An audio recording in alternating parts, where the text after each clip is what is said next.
XR bike ছিল বা অনেক জায়গায় দেখাইছে, কিন্তু পিসের ব্রেকের সমাধান করতে পারেনি। তো ব্রেক শো চেঞ্জ করার পরেও ব্রেকটা এরকমই ছিল।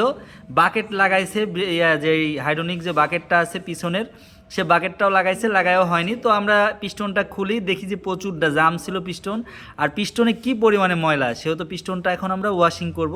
তো দেখতে থাকুন ভিডিওটা। প্রায় 150 কিলোমিটার পথ অতিক্রম করে ভাইটা এসেছে আমার কাছে, তবুও রাত হয়ে গেছে আসতে। তো সমাধান দিয়ে ভাইকে পৌঁছাই দিব।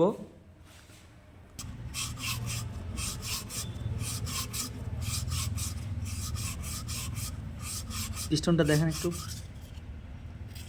দেখতে পাচ্ছেন এভাবে ওয়াশিং কার্যক্রমটা আমরা চলমান রেখেছি। আর এই যে দেখতে পাচ্ছেন যে মরিচা পড়ে গেছে, সেও তো এই সিরিজটা একদম জিরো সিরিজ, কিন্তু কখনো আবার ওই মোটা সিরিজটা কেউ ডলে দিবেন না, দিলেই কিন্তু ব্রেক যা পারছিল পারফরমেন্স সেটাও আর পাবে না, একদম জাম হয়ে যাবে।